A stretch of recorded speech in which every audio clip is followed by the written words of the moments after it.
ከአዲስ ሚዲያ ኔትወርክ ኤኤምኤን በቀጥታ የሚተላለፍላችሁን ኤኤምኤን 24/7 ምዕራፍ 2ን እየመራን ከእናንተ ጋር ቆይታ የምናደርገው ባልደረባዬ ሳህለ ገብርኤል እየተባረክና ኢየሩሳሌም ወሰንይለህ እንዲሁም በምልክት ቋንቋ ፍቅር ተከበደ ከመላው የስቱዲዮና የስርጭት ባለሙያዎች ጋር በጋራ በመሆን ነው። አብራችሁን ትሆኑ ዘንድ የአክብሮት ግብዣችን ነው። አጭር ዜናን በማስቀደም እንጀምራለን።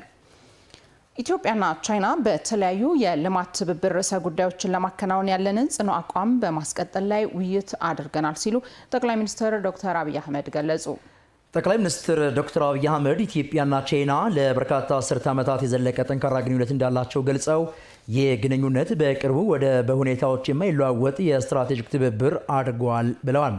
ዛሬ የቻይና የውጭ ጉዳይ ሚኒስትር ዋንግ ይን ተቀብዬ በጽናት በሚጓዘው የኢትዮጵያና የቻይና መንግስትና ሕዝብ ግንኙነት ላይ ተነጋግረናል ሲሉ ገልጸዋል።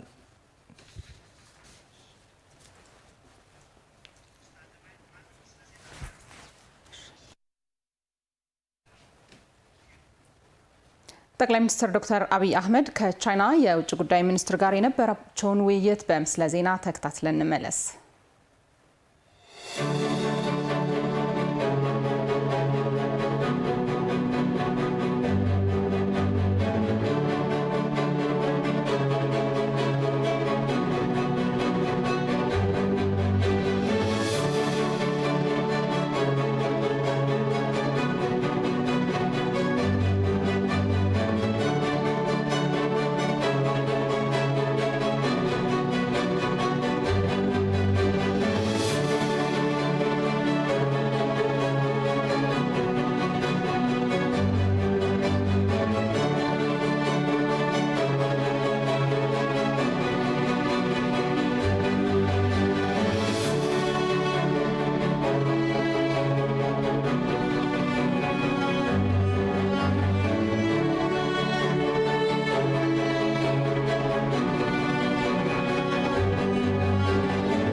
እየተከታተላችሁ የምትገኙት የትውልድ ድምጽ ከሆነው ከኤኤምኤን በቀጥታ እየተላለፉላችሁ የሚገኘውን ኤኤምኤን 47 የምዕራፍ 2 መረጃዎቻችን ነው።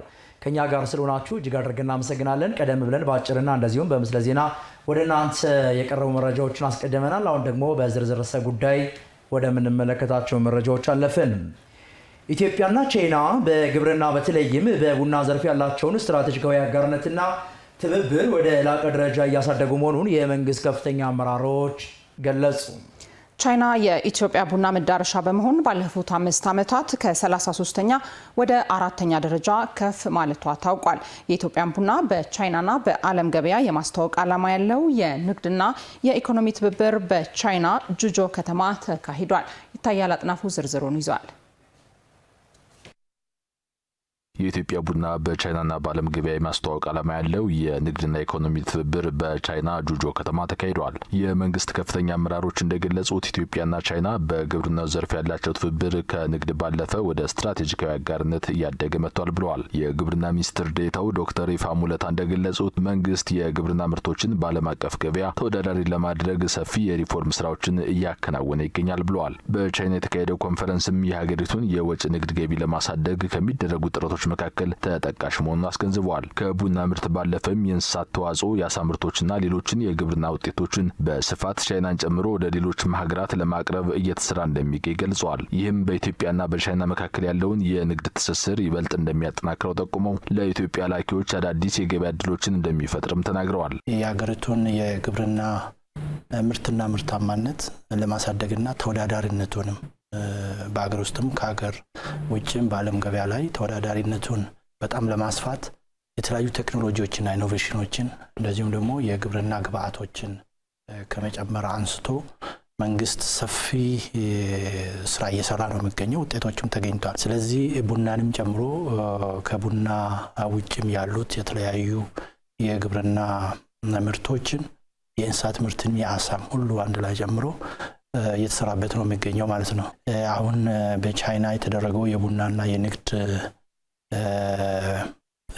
ጉብኝቱም ወይም ባዛር የተካሄደውም የዚሁ አካል ነው ማለት ነው። አንዱ ተወዳዳሪነትን በዓለም ያለውን ለማጠናከር ቻይናን እና ሌሎች ሀገሮችንም ታርጌት አድርገን ይሰራን ያለ ነው። የኢትዮጵያ ቡናና ሻይ ባለስልጣን ዋና ዳይሬክተር ዶክተር አዱኛ ደበላ ኢትዮጵያ ለቡና ምርታማነትና ጥራት በሰጠችው ትኩረት በዘርፉ የወጪ ንግድ ከፍተኛ ለውጥ ማምጣቱን አንስተዋል። ቻይና የኢትዮጵያ ቡና መዳረሻ በመሆን ባለፉት 5 ዓመታት ከ33ኛ ወደ 4ኛ ደረጃ ከፍ ማለቷንም ተናግረዋል። የሁለቱ ሀገራት የቡና ንግድ ትስስር እያደገ ነው ያሉት ዋና ዳይሬክተሩ በቅርቡ በጁዶ ከተማ በተካሄደው ኮንፈረንስ በርካታ ገዢ ኩባንያዎች መሳተፋቸውንና አዳዲስ የገበያ ትስስር ስምምነቶች መፈረማቸውን አስረድተዋል። የኢትዮጵያን ቡና በተለይ ሲንግል ኦሪጂን የሆነ ቡና መጠቀም ከጀመሩ ወዲህ በጣም አግሬሲቭሊ ወጣቶቹ ቡና የመጠጣት እድላቸው በጣም ከፍ ብሏል። ይሄንን ለመጠቀም ገበያ የማስፋቱ ላይ በጣም የተለያዩ ፓርትነርሺፖችን ፈጥረናል። ጁጆ ላይ በዚህ በኢትዮ ቻይና ፍሬንድሺፕ ኮኦፕሬሽን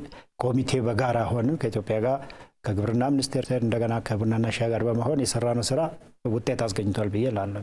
እዛ ላይ በጣም ብዙ ቡና ገዢ ካምፓኒዎች ተገኝተዋል። ብዙ ቡና ኢትዮጵያ ቡና የቀመሱ ብዙ ሰዎች ኦልሬዲ ተፈጥሯል እዛ ላይ። እንደገናም ደግሞ የገበያ እድል ከማስፋት አንፃር አንዳንድ ስምምነቶች የተፈራረሙበት ሁኔታም አለ። የመንግስት ኮሚኒኬሽን አገልግሎት ሚኒስትር ዴኤታው አቶ ተስፋውን ጎበዛይ በቻይና የተካሄደው ኮንፈረንስ የኢትዮጵያን ቡና በስፋት ለማስተዋወቅ ትልቅ እድል የፈጠረ ነው ብለዋል። በሁለቱ ሀገራት መካከል ያለውን የቡና ንግድ ትብብር ይበልጥ ለማስፋት አዲስ ምዕራፍ መክፈቱንም ሚኒስትር ዴኤታው ገልጸዋል። ቡናን በማስተዋወቅ ብቻ ሳይሆን የቡና ስርዓቱንም የኢትዮጵያን ባህልም ለማስተዋወቅ በርካታ ስራዎች ተሰርተዋል። በተለያየ የቻይና ዩኒቨርሲቲዎች የሚገኙ ተማሪዎች የተውጣጣ የባህል ቡድን የተለያዩ ትርኢቶችን አቅርቧል።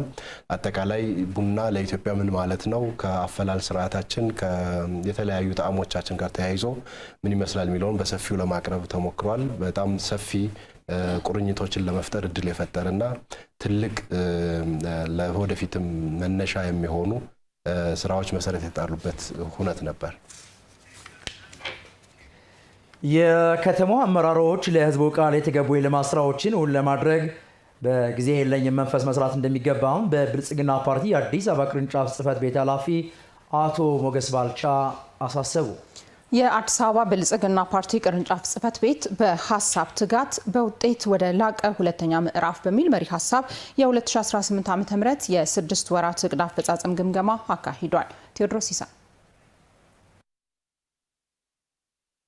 የአዲስ አበባ ብልጽግና ፓርቲ ቅርንጫፍ ጽህፈት ቤት በሀሳብ ትጋት በውጤት ወደ ላቀ ሁለተኛ ምዕራፍ በሚል መሪ ሀሳብ የ2018 ዓ.ም የ6 ወር እቅድ አፈጻጸም ግምገማ አካሂዷል። በዚህ ወቅት በብልጽግና ፓርቲ የአዲስ አበባ ቅርንጫፍ ጽህፈት ቤት ኃላፊ አቶ ሞገስ ባልቻ እንዳሉት ለህዝቡ ቃል የተገቡ የልማት ስራዎችን ለማድረግ በጊዜ የለኝነት መንፈስ መስራት ይገባል ብለዋል። ቃል ከገባ ነው እናከናውናለን ብለን ካሰብናቸው ተግባራቶችና እቅዶች አኳያ በምንም መልኩ ሳይንጠባጠብ ሙሉ በሙሉ አጠናቀን ለቃላችን ተገዢ ሆነን ለህዝቡ በየመድረኩ የገባነውን ቃል እንደ ብልጽግና ገቢራዊ ፓርቲ ስለሆንን በቅድ የያዝናቸው እናከናውናለን ብለን በአእምሯችን የያዝናቸውንና ህዝቡ የሚጠብቃቸው ጉዳዮች ላይ ቀን ከሌሊት ተረባርበን በጊዜ የለኝም መንፈስ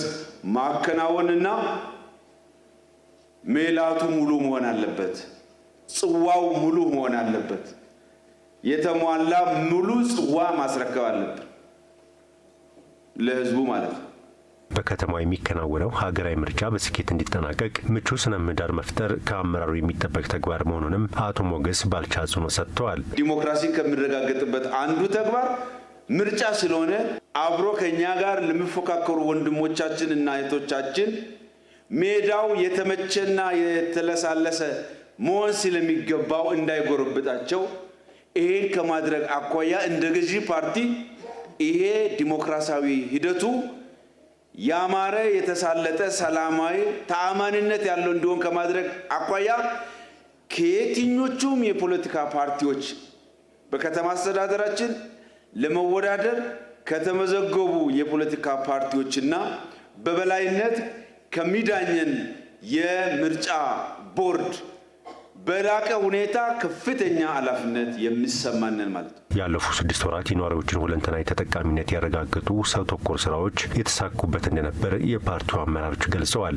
በልማት በመልካም አስተዳደር ሲነሱ የነበሩ ችግሮችን ለመቅረፍ ከምንጊዜውም በላይ አመርቂ ውጤት የተገኘበትና በዚህም ሂደት ውስጥ የፓርቲው የማስፈጸም አቅም ከጊዜ ወደ ጊዜ እያደገ የመጣበትና ባለፉት 6 ወራት ትልቅ ስኬታማ ውጤት ያስመዘገብንበት ነው ብሎ ማንሳት ይቻላል። በተለይ የወጣትና የሴቶችን ተጠቃሚነት ማረጋገጥ ላይ እንስራ በሚል አንደኛ ያለአግባብ የተያዙ መስሪያ ቦታዎችን በማስለቀቅ ፍትሃዊ በሚሆን መልኩ አዲስ አበባን በሚመስል መልኩ ሁሉንም ባሳተፈ መልኩ ተደራሽነትን የማስፋትና የዜጎችን ተጠቃሚነት የማሳለጥ ስራ በርብርብ እየሰራን ነው።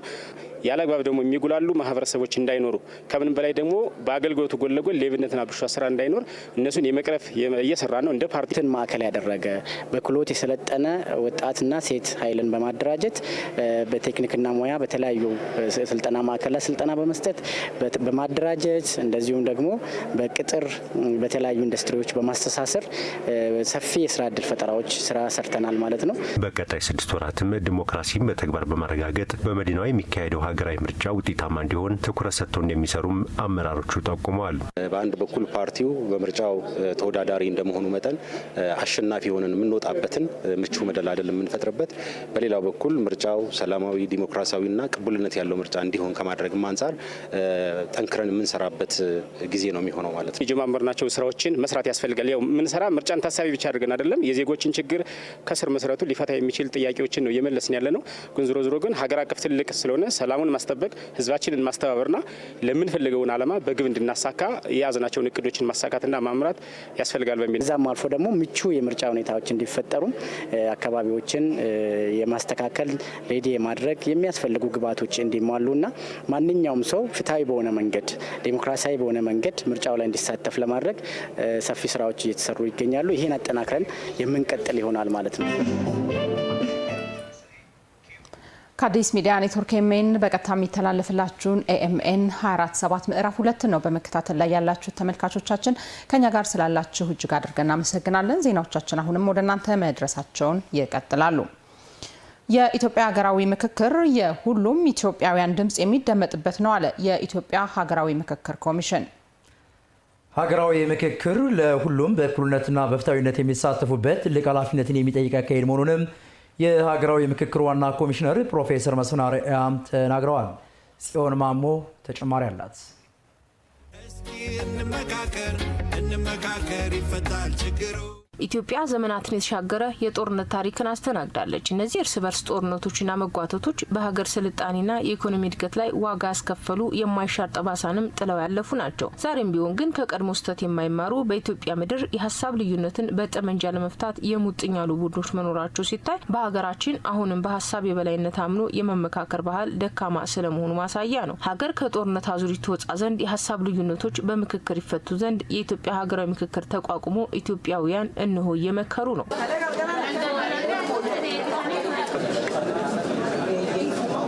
ኢትዮጵያ እየመከረች ነው። ለሀሳብ ልዩነት ነፍጥ ከማንሳት ሀሳብን በሀሳብ ሞግቶ የበላይነት ያገኘውን ሀሳብ ተገዢ እንዲሆን ማድረግ ደግሞ የምክክሩ ዋነኛ ዓላማ ነው። ምንም አይነት ገደብ ሳይኖረው ሰው የራሱን ሀሳብ ለሀገር የሚጠቅመውን ሀሳብ አንድም ሳያስቀር በቡድን ሆኖ ተወያይቶ አሁን ደግሞ በጋራ ያንን የተወያየነውን ሀሳብ ደግሞ በጋራ አንድ ላይ አምጥተን በማቀናጀት ሀገርን ይገነባል፣ ወደፊት ጥሩ ነገር ያሻግራል የሚለውን ነገር ነው የተወያየንበት። ስናቀርብም ሆነ ስንደማመጥ በጣም እየተከባበር በፍቅር ነው ሁሉም ነገር የሆነው። ውይይቱን ያቀረብነውም የተሳተፍነውም በፍቅር በመተሳሰብ በመደማመጥ ነው። ለሀገር የሚጠቅሙ ሀገርን የሚያጸና የኢትዮጵያን አንድነት የሚያስቀጥል ለኢትዮጵያ ሕዝቦች፣ ብሔሮች፣ ብሔረሰቦች የሚበጅ ከኋላ ከታሪክም አንጻር ከወቅታዊ ሁኔታዎች አንጻር ወደፊትም ሊሆን ይገባል ብሎ ያሰበውን እንግዲህ በተከታታይ ቀናት ሰፊ ጊዜ ወስዶ በበቂ ሁኔታ ጊዜ ሳያንሰው የሀሳብ መገደብ ሳይኖር በነጻነት እያንዳንዱ መምህር ሀሳቡን እያነሳ ነው። ልዩነቶችን ወይም ችግሮችን በውይይት ለመፍታት ኢትዮጵያውያን እየመከሩ ነው። ይህ ሀገራዊ ምክክር ኮሚሽን እንግዲህ የኢትዮጵያውያንን ልዩነትን በውይይት የመፍታት ባህልን የሚያዳብርና ኢትዮጵያውያን ተቀራርበው በአንድነት እንዲኖሩ ያስችላል ተብሎም ተስፋ ተጥሎበታል። ካልተወያየን፣ ካልተነጋገር፣ ካልተደማመጥን ወደ ተሻለ ደረጃ መሄድ አንችልም። ሰው ወደ በጠመንጃ አፈሙዝ የምናደርገው ነገር ምንድን ነው? ሌላ ተጽዕኖ ነው የሚፈጥረው። ውይይት ጥሩ ነው። በዚህ ልክ ሀገራዊ ምክክር ኮሚሽኑ ነገሮችን ጨምቆ የህዝቡን ሀሳብ ከየአቅጣጫው ጨምቆ አምጥቶ ለሚመለከተው አካል አቅርቦ ያ የሚመለከተው አካል ደግሞ ቀርቦ ጸድቆ የተሻለች ኢትዮጵያን ለማየት ጸሎቴም ነው ተስፋዬም ነው። ብሔራዊ ምክክሩ ደግሞ በመደመር ላይ የተመሰረተ ስለሆነ አንድ ስለሚያደርገን በጣም አስፈላጊ ነገር ነው። ያለን አማራጭ አንድ ነው፣ መመካከር ነው። እኔም ፕሮፌሰር መስፍን ሲያቀርብ የነበረው ሁሉ ሀሳብ አዳምጫለሁ እና በጣም ደስ የሚል ነው። በዚሁ መቀጠል አለበት። መንግስት ነው። መንግስትም በቀኝ መግራ ያለው ሀሳብ ተቀብሎ የራሱ ሀሳብም ጨምቆ የሰዎችን ሀሳብ ተቀብሎ በፖዚቲቭ አይቶ ቢቀበል ጥሩ ነው ብዬ አስባለሁ። ለምንድን ነው ተደጋጋሚ ችግር ስለደረሰበት ህዝቡ ከዚህ በኋላ የሆነ ጥሩ ነገር ይኖራል ብዬ አስባለሁ። የኢትዮጵያ ሀገራዊ ምክክር ኮሚሽንም ከትግራይ ክልል ውጪ በሁሉም ክልሎችና ከተማ አስተዳደሮች አጀንዳ የማሰባሰብ ስራውን ያከናወነ ሲሆን ይህ የምክክር ሂደት የሁሉም ኢትዮጵያውያን ድምጽ የሚደመጥበት ነው። ከታች ጀምሮ እችን ሀገር ለብዙ ሺህ ዘመናት አጋምዶ የኖሩት መሰረታዊ የሆኑት ህዝቦቻችን ናቸው። ስለዚህ በዚህ ሂደት ውስጥ አንደኛ ግንዛቤ መፍጠሩ፣ አካሄዱን ማወቁ። ምክንያቱም የኛ ሀገር ሃይራርኪክ ነው፣ መዋቅራዊ ነው፣ ከላይ ወደ ታች የሚወርድ ነው። በዚህ ሂደት ግን ሴቶችን ወደፊት አምጥተን አካል ጉዳተኞች ወደፊት መጥተው፣ ተፈናቃዮች ወደፊት መጥተው፣ የተገፉ ማህበረሰብ ክፍሎች ወደፊት መጥተው ሁሉም በኩልነት የሚሳተፉበት የበላይና የበታች የሌለበት ሁላቸውም ድምጻቸውን በኩል የሚያሰሙበት ሁላቸውም በኩል የሚነጋገሩበትና የሚደማመጡበት ሂደት ስለሆነ ይሄ ሙሉ በሙሉ ለእኛ ለኢትዮጵያውያን አዲስ ነው። ትልቅ ደግሞ መብት ነው። ከምልዓተ ህዝቡ ባለፈ የኢትዮጵያ ሀገራዊ ምክክር ኮሚሽን የሀሳብ የበላይነትን ረግጠው ብረት አንስተው ዱር ቤት ያሉ ታጣቂ ኃይሎች ትጥቅ አውርደው በዚህ ሀገራዊ ምክክር ላይ እንዲሳተፉም ጥሪ እያቀረበ ነው። ይህ ሀገራዊ ፕሮግራም ነው። ሁላችንም በቅንነት ልንገባበት የሚገባ ጉዳይ ነው። በትጥቅ ትግል ላይ ያሉ ወገኖቻችንን ጠመንጃውን ወደ ጎን አርጉትና ወደ ዳያሎግ ነው። ምክንያቱም በጠመንጃ ሂደት ያለው ሁለት ውጤት ነው፣ አሸናፊና ተሸናፊ።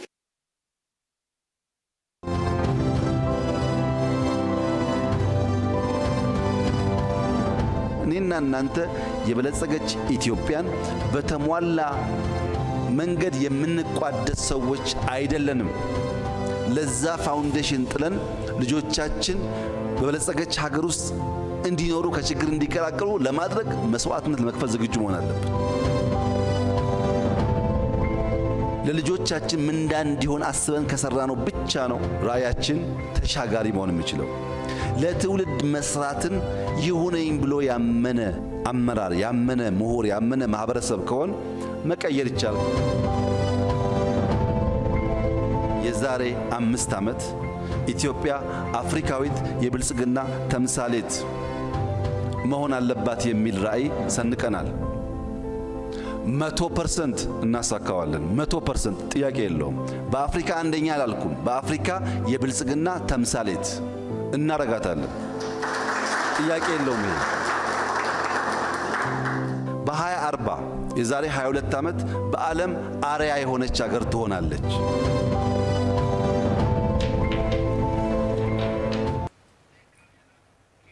ሁለተኛው አዲስ ታለንት ሾው በአዳዲስ ይዘቶችና አቀራረቦች በመዝናኛው ኢንዱስትሪ ውስጥ ተጽዕኖ ፈጣሪ ሆኖ እንደሚቀጥል የአዲስ ሚዲያ ኔትወርክ ዋና ስራ አስፈጻሚ አቶ ካሳሁን ጎንፋ ገለጹ። የመጀመሪያው አዲስ ታለንት ሾው በአዲስ ይዘትና አቀራረብ ወደ ተመልካቾች በመድረስ በስኬት መጠናቀቁንም ዋና ስራ አስፈጻሚው ተናግረዋል። በሁለተኛው አዲስ ታለንት ሾውና በውብ አዲስ ተከታታይ የቴሌቪዥን ድራማ ባለ ተሰጥኦ ወጣቶች እንዲሳተፉ ዋና ስራ አስፈጻሚው ጥሪ አቅርበዋል። ዳንኤል መላኩ አዲስ ሚዲያ ኔትወርክ በ2023 ዓ.ም እውነተኛ የሜትሮፖሊታን ሚዲያ ሆኖ ለመገኘት የያዘውን ራዕይ ለማሳካት እየተጋ የሚገኝ ሚዲያ ነው። ለዚህም ማሳያ የሚሆነው በይዘት በአቀራረብና በቴክኖሎጂ ግብዓት ልዩነቶችን በማምጣት ሪፎርም በማድረግ እየሰራ ይገኛል። ለወጣቶችም ትኩረት በመስጠት በትወና በሙዚቃና በሰርከስ ዘርፎች ለአንድ ዓመት ያህል ሲያሳትፍ የቆየውን የአዲስ ታለንት ሾው ለዚህ ስራው ማሳያ መሆኑን መጥቀስ ይቻላል። የአዲስ ታለንት ሾው የፍጻሜ ውድድር አሸናፊዎችን በመሸለም ተጠናቋል። የአዲስ ሚዲያ ኔትወርክ ዋና ስራ አስፈጻሚ አቶ ካሳሁን ጎንፋ በአዲስ ይዘትና አቀራረብ ወደ ተመልካች የደረሰው አዲስ ታለንት ሾው በስኬት መጠናቀቁን በማንሳት በቀጣይ የተሻለ ስራ ለመስራት ትልቅ ስንቅም ሆኖናል ብለዋል። አዲስ ታለንት ሾው የ2017 ጅማሬዎችን የመጀመሪያ ጊዜ ነው የጀመርነው። ለመጀመሪያ ጊዜ ጀመር ለየት ብለን መጣን። እውነት ለመናገር በጣም በትልቅ ውጤት ነው የጨረስነው ማለት ይቻላል። አሁን ዘንድሮ አዲስ ነገር ይዘን መጥተናል። አሁንም የሆነ ነገር ጨምረን መምጣት ይኖርብናል ማለት ነው። የሆነ ነገር ጨምረን መምጣት አለብን። እንዳልኩ ተስጦ ነው። ተስጦ ተለቅሞ አልቅም። ብዙ ተስጦ ያላቸው ሰዎች አሉ፣ እድል ግን ያላገኙ ሰዎች ማለት ነው። ስለዚህ ለነዛ እድል መፍጠር ይገባል። ለዛ ደግሞ እኛ የትውልድ ድምጽ ነን። ስማችንም የትውልድ ድምጽ ነው። ትውልድ ደግሞ በየደረጃው ያለውን አስተዋጽኦ እንዲያበረክት ማድረግ ነው የሚዲያ ሚና። ከዚህ አንፃር አዲስ ሚዲያ ኔትወርክ ግንባር ቀደም ሚዲያ ይሆናል ነው የከተማችን እውነተኛ የሜትሮፖሊታን ሚዲያ ድምጽ ይሆናል ነው። ይሄን በተግባር እያሳየ ያለ ተቋም ነው ብዬ ነው የምወስደው። አዲስ ሚዲያ ኢንተርፊር ያላደረገበት ውድድር ነበር። ዳኞቹ ነፃነታቸውን ጠብቀው እንዲዳኙ ነው ያደረግነው። የክብር እንግዶቹ መጥተው ሙያው ላይ በጣም ትልቅ ኤክስፒሪየንስ ያላቸው ሰዎች ናቸው። ብዙ ሚዲያ ላይ ሲሰሩ የነበሩ ሰዎች ናቸው። ስለዚህ ቢያዝነስ እንዳይኖር አድርገን መስራት ሞክረናል። የከተማዋ የኮሪደር ልማት ስራዎችም ወጣቶች በኪነ ጥበብ ዘርፉ ያላቸውን ተሰጥኦ ለመጠቀም የሚያስችል እድል ይዞ መጥቷል። የወጣቶችን ተሰጥኦ ወደ ገበያ የማውጣት ተግባር ሚዲያችን እያከናወነ ነው ሲሉ አንስተዋል። አዲስ አበባ ከተማ ውስጥ ሁሉም የኮሪደር ልማት የደረሰበትን ቦታ ብታዩ አምፊ የሌለበት ቦታ የለም። አምፊ ቲያትር ተዘጋጅቷል። አምፊ ቲያትር ደግሞ ዝም ብሎ አይደለም የተዘጋጀው። ወጣቶቹ እዛ መጥተው የራሳቸውን ተሰጥኦ እንዲያሳዩበት የሚፈቅድ ነው። ስለዚህ ልማቱ አለ። ልማቱ ደግሞ ኪነጥበቡንም አኮሞዴት አድርጓል፣ ወጣቱንም ማዕከል አድርጓል። አዲስ ሚዲያ ኔትወርክ ደግሞ የከተማው ሚዲያ ነው። የከተማው ሚዲያ ከመሆኑ ባሻገር ደግሞ ሁሌ አንድና አንድ የሚሰራው የኪነጥበቡን ወደ ገበያ እንዲመጣ የማድረግ ጉዳይ ነው ማለት ነው። ስለዚህ ትልቅ እድል ነው ይዞ የሚመጣው። ትልቅ እድል ይዞ የሚመጣው አሁን ወጥተው የማሳየት ብቻ ራሳቸውን እንዲፈልጉ ታደርጋለ። ውድድር ነው፣ ሰዎች እንዲመዘገቡ ታደርጋለ። አዲስ ታለንት ሾው ላይ ተሳተፉ ስትል የተለያዩ ሰዎች ራሳቸውን ፍለጋ ይመጣሉ። ከተማችን ለኪነጥበቡ ትልቅ ትኩረት ሰጥቷል። ሚዲያችን ኪነጥበቡን እና መዝናኛ ዘርፉን በደንብ እያሳደግን መሄድ አለብን። ወጣቱ ከአሉባሌ ቦታ ራሱን የሚፈልግበትን ኦፖርቹኒቲ መፍጠር ከአንድ ሚዲያ ባህሪ የሚመነጭ ጉዳይ ነው ብዬ ነው የምወስደው። አርቱንና ሰዎችን የማገናኘት ሚናችንን በደንብ እንጫወታለን። ሚዲያው በመዝናኛ ኢንዱስትሪ ውስጥ ተወዳዳሪ ሆኖ መቀጠልና ለወጣቱ ትውልድ የሚሆነ የመዝናኛ ይዘቶችን መስራት እንደተጠበቀ ሆኖ በሌሎች ዘርፎችም ሚዛኑን ጠብቀን ኃላፊነታችንን እየተወጣን ነው ሲሉም ጠቅሰዋል። እንደ ከተማም እንደ ሀገርም ትላልቅ ተልዕኮ ያለው ሚዲያ ነው። ኃላፊነት ያለው ሚዲያ ነው። ሁሉንም ነገር ባላንስ አድርገን እንሰራለን ማለት ነው። የመንግስትን ፖሊሲ ስትራቴጂ ወደ ህዝቡ እናመጣለን። ከህዝቡ የሚነሱ ጥያቄዎችን ወደ መንግስት ደግሞ እናመጣለን። በዛ መሀል የሚዲያ ሮላችንን እንጫወታለን። ድልድይ ሆነን የማገልገል ስራችንን እንሰራለን ማለት ነው፣ በህዝብና በመንግስት መሀል። በሁለተኛው አዲስ ታለንት ሾውና በውብ አዲስ ተከታታይ የቴሌቪዥን ድራማም ወጣቶች ተሳትፏቸውን ማጠናከር እንደሚችሉም ዋና ስራ አስፈጻሚው መልእክት አስተላልፈዋል። ይወዳደራሉ። ተሰጥኦ ያላቸው ሰዎች ይመጣሉ። እዛ ውስጥ ከተሳተፉ በኋላ ካራክተሩ ውስጥም ተሳትፎ ስራ እንዲሰሩ ይደረጋል። ይሄ ድራማ ውስጥ ይሳተፋል። ለራሱ የስራ እድል ይከፈትለታል። እሱም ሌላ ሽልማት አለው ማለት ነው። ስለዚህ አዲስ ሚዲያ ኔትወርክ ሁሌ አዳዲስ ነገሮችን ማፍለቅ፣ ክሬቲቪቲ የተጨመረበትን ስራ መስራት ላይ ታዋቂ ሚዲያ እየሆነ መጥቷል ማለት ነው። ተሰጥኦ ያላቸው ሰዎች አዲስ ሚዲያ ኔትወርክ ቤታቸው ነው። አዲስ ሚዲያ ኔትወርክ የሚሰሙት የሚያዳምጡት ብቻም ሳይሆን ቀርበው የሚናገሩበት ተቋም ነው። ስለዚህ ወጣቶቻችን በየደረጃ ያሉት እውቀት ያላቸው ተስጦ ያላቸው ፍላጎት ያላቸው መተው መመዝገብ ይችላሉ። አንዴ ነው ይሄ ሌላ ኦፖርቹኒቲ እየከፈትን ነው ያለ ነው። ሁለተኛ በውብ አዲስ ድራማ በተከታታይ ድራማ ሌላ ትልቅ ስራ ነው ይዘን እየመጣን ያለ ነው። እሱም ተጨማሪ ወጣቶችን ብዙ ወጣቶችን የሚፈልግ ጉዳይ ነው። ሽልማት አለው። ስለዚህ እሱ ላይም መሳተፍ ይቻላል። ታዳጊ ኤልሻዳይ ኤርሚያስ እዚህ ጉዳይ ላይ ነው ቆይታ የምናደርገው። የተወደዳችሁ ተመልካቾቻችን ከኛ ጋር ስለሆናችሁም እጅግ አድርገን እናመሰግናለን። እንግዲህ እዩ ቀደም ብለው የኤኤምኤን ዋና ስራ አስፈጻሚ አቶ ካሳሁን ጎንፋ አጠቃላይ በአዲስ ታለንት ሾው ላይ በቀጣይም ሊመጡ የሚችሉ መርሃ ግብሮችን እያስተዋወቁ ስንሰማ ነበረ። በአጠቃላይ እንግዲህ ቀደም ብሎ በመጀመሪያው ዙር በ7 ምዕራፎች ተከፋፍሎ ሲካሄድ የነበረው የትወና የድምፃውያንና እንደዚህ ደግሞ የሰርከስ ውድድሮች ለየት ባለመልኩ ነበረ ሲካሄድ የቆየው። አሸናፊዎችም ለይቶ ነበር። ትናንት ደግሞ የአሸናፊዎችን አሸናፊ በመለየት እንግዲህ ቀደም ብሎ በተለያዩ ሚዲያዎች ላይ የተለያዩ ውድድሮች ሲካሄዱ ነበረ። ለየት ብሎ ዳጎስ ያለ ሽልማትን ያየንበት ሁኔታ ነበር። አዎ እንግዲህ ተወዳዳሪ ሀያት ረመዳን ናት የ2 ሚሊዮን ብር አሸናፊ የሆነችው። ከዚህም በተጨማሪ እንግዲህ በዱባይ ለ7 ቀናት ቆይታ ወጪዋ ተሸፍኖላት ተመቻችቶላታልና ሌሎች ተወዳዳሪዎችም እንግዲህ በሁለተኛው ምዕራፍ እንዲወዳደሩ ነው መልእክት እየተላለፈ የነበረው። በዚህ ለአንድ ዓመት ያህል ቆይታ ባደረገው አዲስ ታለንት ሾው ላይ ብቁ የሆኑና አንጋፋ የሆኑ ዳኞች ተሳትፎበታል። እነኚህ ዳኞች ደግሞ በማጠቃለያ መርሃ ግብሩ ላይ የሰጡት አስተያየት አለ። አስተያየቱን እንዲህ ነው ያዘጋጀነው። አብረን ተከታትለን እንመለስ። አንቺ እኮ የዚህ ታለንት ሾው እንቁ ነሽ።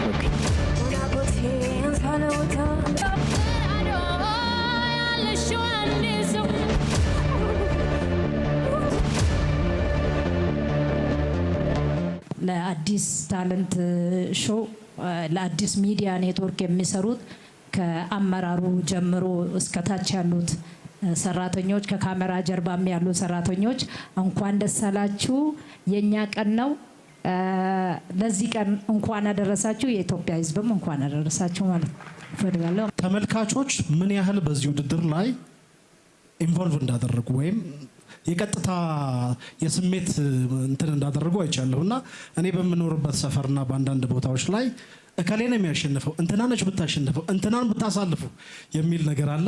እንግዲህ ለዛ ትኩረታችሁ ከኛ ጋር መሆናችሁ ተመልካቾችን ማመስገን ፈልጋለሁ። ከዛ በኋላ ደግሞ ተወዳዳሪዎችን አመሰግናለሁ። ከዛ በኋላ ተወዳዳሪዎችን አጠር ያለ ወንድማዊ ምክር መምከር ፈልጋለሁ። ምናልባት ይሄ በህይወታችሁ አንድ ምዕራፍ ነው። የህይወታችሁ አንዱን ምዕራፍ ነው ዛሬ ገለጣችሁት። የኔ ድል፣ የኛ ድል፣ የባልደረቦቻችን ድልና አጠቃላይ የዚህ ሚዲያ ተቋም ድል የሚመስለኝ የእናንተ ታሪክ ከ10 ዓመት በኋላ የሚደርስበት ቦታ ላይ ነገ ከእንቅልፋችሁ ስትነሱ ጀምሮ መስራት መቻል አለባችሁ። ይሄ የዛሬው ስራ ያቀረባችሁት ቻፕተር 1 ነው፣ ምዕራፍ 1 ላይ ነው እና እሱን አደራ መስጠት ፈልጋለሁ። አመት ሙሉ ስናወዳደር የሚገርሙ ድንቅ ልጆች ነበሩ። ያው ያላለፉም ቢሆኑ በተለያዩ ዘርፍ በነበሩ በውድድሩ ላይ በነበሩ የወደቁም ልጆች ያላለፉም ልጆች ግን የሚገራርሙ ልጆች ነበሩ። ያው በየቤታቸው ይመለከታሉ ብዬ አስባለሁ። ፕሮግራማችንን አድምቀውልናል። ላመሰግናቸው እወዳለሁ። እነሱንም ማስታወስ እፈልጋለሁ።